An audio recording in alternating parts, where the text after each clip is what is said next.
Welcome to the Mobile Home Park Mastery Podcast, where you will learn how to identify, evaluate, negotiate, perform due diligence on, finance, turn around, and operate mobile home parks. And now, here is your host, the fifth largest mobile home park owner in the United States, Frank Rolfe. There's an old saying that when the tide goes out, you see who was swimming naked. This is Frank Rolfe with the Mobile Home Park Mastery Podcast. We're going to analyze what real estate sectors have been swimming naked in some cases for quite some time. And in light of COVID-19 and urban unrest, we're now seeing, and we can identify very clearly, who had their swimsuit on and who did not. So let's start with those who had been swimming naked. They had a business model that really wasn't working. It was masked by lots of prosperity for many years, but now suddenly reality is shown through and we find out that it wasn't a very good business model after all. Retail. The retail sector has done terrible. It is doing terrible. I'm not even sure if we ever will see bottom in my lifetime. It's so bad. What happened to retail? How did it go down the drain so bad? Well, first off, it's non-essential in nature. So we learned from the pandemic and future pandemics, and who knows, maybe we have this pandemic every flu season from now on. Retail is apparently not something that our nation values as an essential service. So basically, in times of trouble, it is not considered worthy of expending much risk to keep open. Equally disturbing for retail is the advent of internet shopping and the fact that most people today are buying more and more items online and don't really need those stick and brick stores any longer. Now, of course, when I talk about retail, I'm not talking about you buying something on Amazon, and there are real estate sectors that benefit from Amazon, such as industrial and warehouse groups that hold their merchandise while it's sent. I'm talking your good old mall, your good old strip center, the place that you might go to that big old department store to buy a dress or to buy shoes or a belt. Those things are really in tough shape.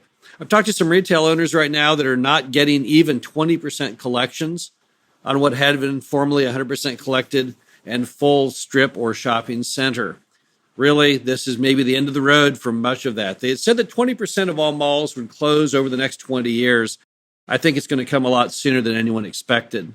Next on the swimming naked list, office sector. What happened to office? It used to be so valuable. People cared about it so much. Well, once again, it's non-essential. So basically offices are built, those big, beautiful glass skyscrapers. They house people who apparently are not that important to America. And as a result, during every pandemic, I guess going forward, they'll be shut down.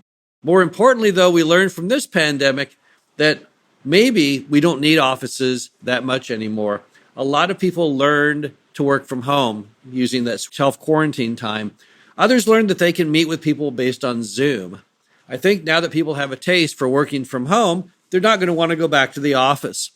Therefore, you're going to see a lot less demand for office space, which will lead to greater vacancy and lowering rents. It's also a telltale sign that Sam Zell, who used to be the largest office building owner in America, who's very good at projecting cycles and risk versus reward, he dumped most of his office buildings years ago. So I think maybe he was a trend setter, a future thinker, a visionary, because he saw that sector was swimming naked and he got out of it. Next, you have self-storage. Now, self-storage comes in two components. I'm only going to put in the swimming naked category, self-storage in urban markets. What happened to self-storage? Well, clearly it's not really essential. And clearly a lot of Americans, rather than pay their $100 a month to store their goods, are going to cancel those lockers and sell that stuff off on eBay.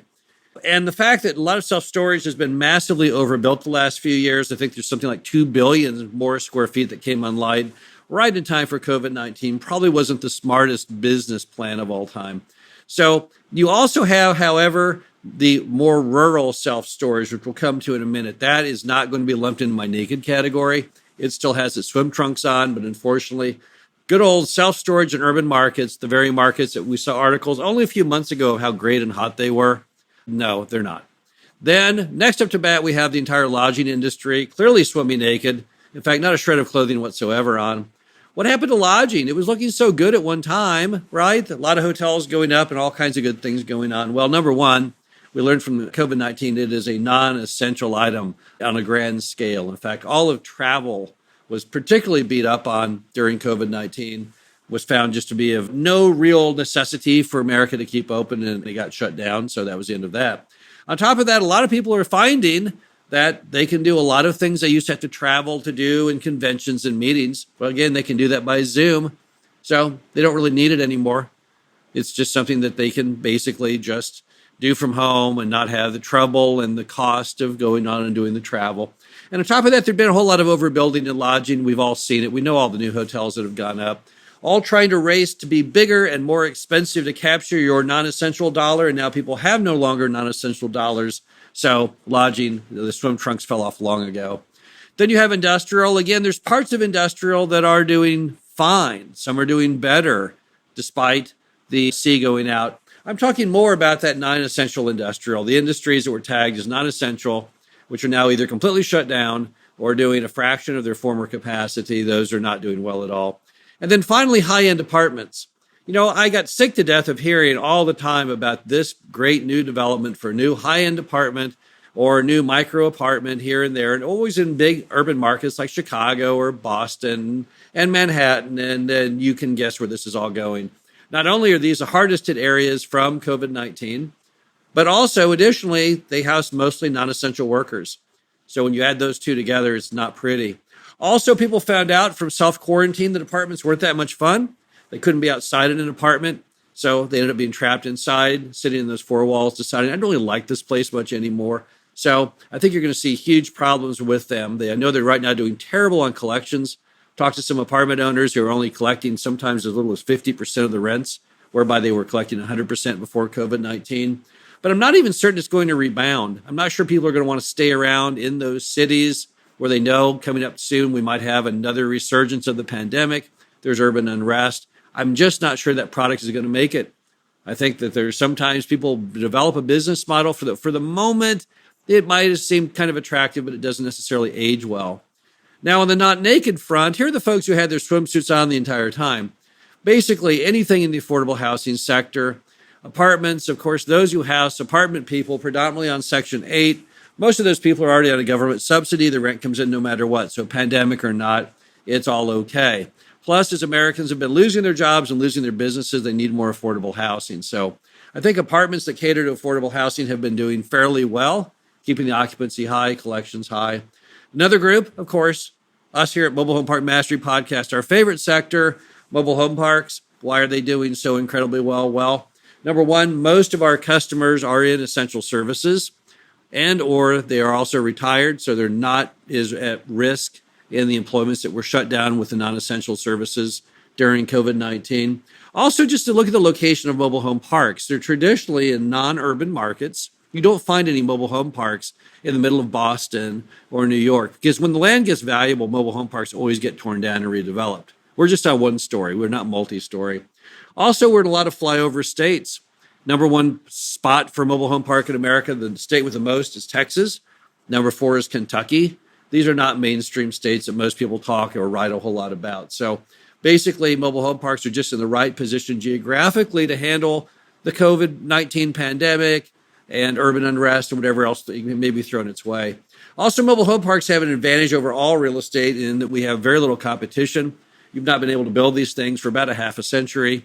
So as a result, you're dealing in an asset that you don't have to worry about new things going up tomorrow. That's what killed storage. That's what's killed lodging. That's what's killed office. That's what's killed high-end apartments. And that's what's killed retail is the fact you have rampant overbuilding. No restrictions. Cities say, sure, build your shopping center here, build that high-rise building, please, we'd love it.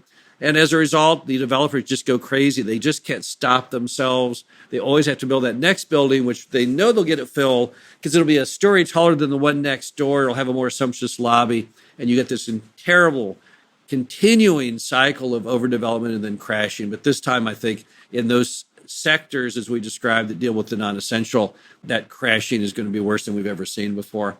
Other reasons we like mobile home parks are they're non-subsidized, so we don't have to worry about the government. Who knows what the government will do going forward? There'll be a whole lot less of tax money coming in from the pandemic, from urban unrest. What will happen? Where will that money go? I don't know, but mobile home parks are not subsidized. So a government retraction in, for example, the Section 8 program would have no impact at all. Finally, mobile home parks have one thing that apartments don't, and that's called a yard. So in a mobile home park, you've got no neighbor knocking on your walls and ceiling. You get to park by your front door. You have neighbors who have been around typically on average 14 years. And this is very important. You have a yard. And we all learned from self-quarantine, the one place you could go and not wear a mask, and you could go and feel safe and feel happy and just hang out and commune with nature was in fact a yard. And apartments don't deliver on that. Never have, never will, can't do it.